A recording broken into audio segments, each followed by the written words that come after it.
They laughed at me as just the school janitor, said it right there in front of everyone during the parent-teacher assembly, voices loud enough that half the room could hear, and I stood near the back holding my mop and bucket, wearing my dark blue janitor uniform with my key ring jangling from my belt.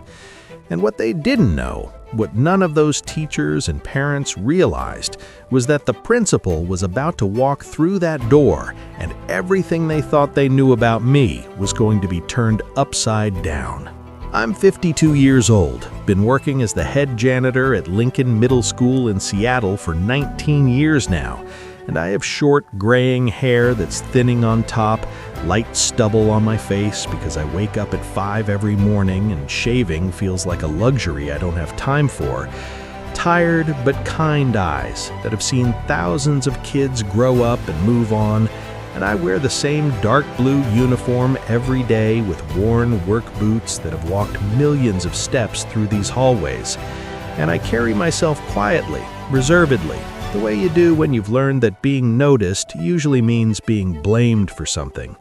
And I'm observant, always watching, always listening, because in a school, you learn more from what people don't say than what they do. That evening was the annual school fundraiser, a big event where parents and teachers gathered in the gymnasium to discuss budget priorities and vote on how to allocate donations. And the gym was packed with people in nice clothes, teachers in their best outfits, parents who'd come straight from work still wearing suits and dresses. And I was there because I always stayed late on event nights, making sure the building was secure, the bathrooms were stocked, the trash was emptied, all the invisible work that keeps a school running but nobody ever thinks about unless it doesn't get done. I was wheeling my cleaning cart past the open gym doors when I heard my name mentioned. Or rather, I heard someone say, "the janitor," and I slowed down, not because I was trying to eavesdrop, but because the tone was dismissive, mocking.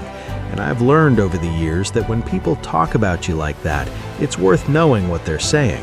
And I stopped just outside the doorway, out of sight, and listened.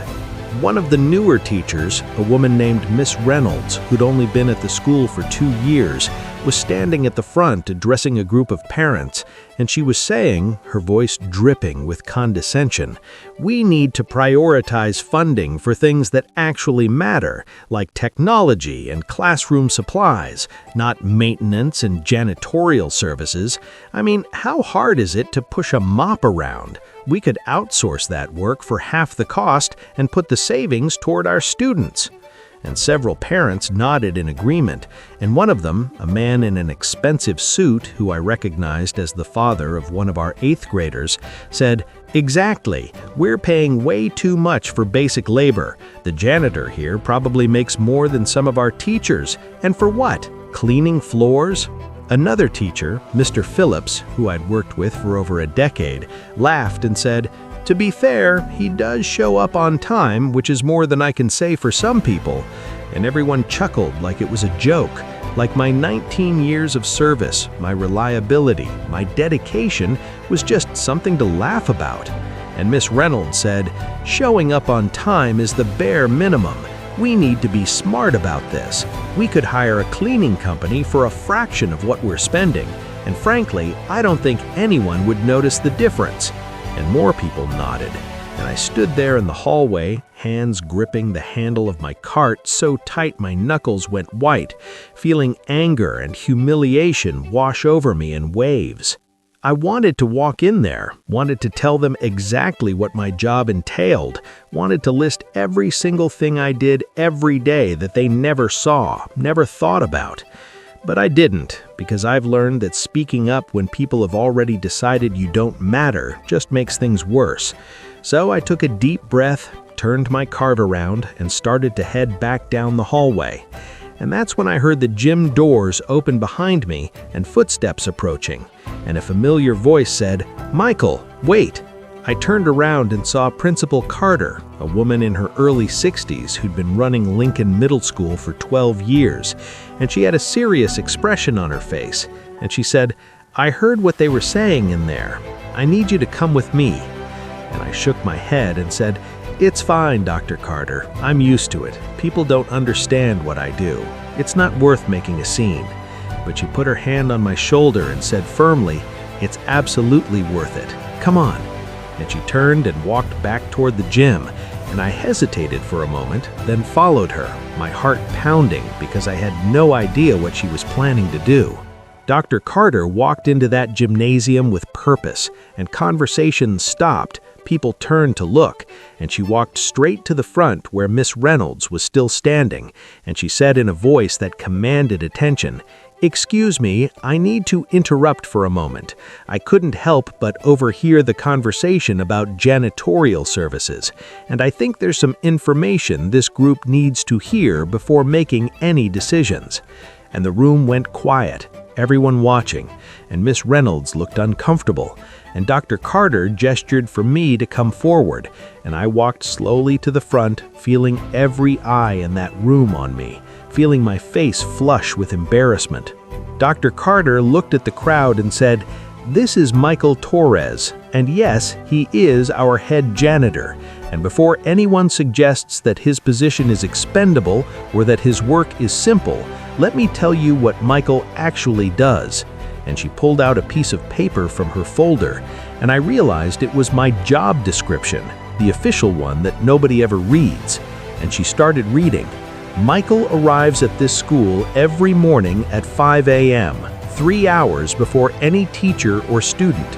He unlocks 43 doors, disarms the security system, checks every classroom, hallway, and bathroom for safety hazards, repairs broken furniture, replaces light bulbs, unclogs toilets, sets up chairs and tables for events, manages waste disposal for a building that generates over 200 pounds of trash daily, coordinates with contractors for major repairs, maintains our heating and cooling systems, and responds to emergencies at any hour, day or night." The room was silent now, people shifting uncomfortably in their seats, and Dr. Carter continued. 2 years ago, Michael discovered a gas leak in the basement at 6 in the morning, called emergency services, and evacuated the building before any students arrived, potentially saving hundreds of lives. Last winter, when our heating system failed during a snowstorm, Michael stayed here for 36 hours straight, manually maintaining space heaters and ensuring our most vulnerable students who rely on our after-school programs had a warm place to be. He has personally prevented 3 floods, repaired countless safety hazards, and created an environment where teachers can teach and students can learn, without worrying about whether the lights work or the bathrooms are clean. Ms. Reynolds looked like she wanted to disappear, her face bright red, and the parent who'd made the comment about my salary was staring at his hands, and Dr. Carter said, her voice sharper now, "You want to know what Michael makes? He makes $48,000 a year, which is less than many of our first-year teachers. And for that salary, he works an average of 60 hours per week, never complains, never asks for recognition, and has turned down multiple offers from other districts that would pay him significantly more because he cares about this school and these kids. So before anyone suggests that his position is expendable, I want you to understand that without Michael, this school would not function, period." She turned to me then, and her expression softened, and she said, "Michael, I should have said this publicly a long time ago, but you are the backbone of this school. You are the reason we have the lowest maintenance costs in the district, despite being one of the oldest buildings. You are the reason our safety record is spotless, and you are the reason I can sleep at night knowing that when I leave this building, it's in good hands. Thank you for everything you do, and I'm sorry that some people have failed to recognize your value." The gymnasium erupted in applause, genuine applause, and I stood there feeling tears sting my eyes, and several parents stood up, clapping, and some of the teachers who'd been silent during the earlier conversation came forward to shake my hand, to apologize, and Ms. Reynolds approached me, her eyes red, and said quietly, "I'm so sorry. I had no idea. I was completely wrong." and I looked at her and said, "Maybe next time, before you decide someone doesn't matter, you should ask them what they actually do." And she nodded, unable to meet my eyes. After the meeting ended and people started leaving, Dr. Carter pulled me aside and said, "I should have shut that down the moment it started. I should have defended you immediately, and I'm sorry I didn't." And I said, "You did more than enough. Thank you." And she smiled and said, "You've been here longer than most of our teachers. You've seen more kids graduate than anyone else in this building, and you deserve to be respected, not just by me, but by everyone here." That night, as I locked up the building like I do every night, turning off lights, checking doors, setting the alarm, I thought about what had happened, about how close the school had come to deciding I was expendable, about how easily people dismiss what they don't understand, and I realized something important, that respect isn't automatic, it has to be earned, but more importantly, it has to be given. And sometimes it takes someone with authority, someone like Dr. Carter, to remind people that the person they're ignoring, the person they're mocking, is actually the person holding everything together. I still arrive at 5 every morning, still unlock those 43 doors, still fix broken things and clean up messes, still work in the background while everyone else gets the attention. And most days, people still walk past me without really seeing me, and that's okay. I don't do this job for recognition. I do it because I believe that every kid deserves to walk into a school that's safe, clean, and cared for. And if that means I'm invisible most of the time, that's fine. But after that night, after Dr. Carter stood up for me, I walk these hallways with my head a little higher, knowing that at least some people understand that being just the janitor means being the person who holds everything together.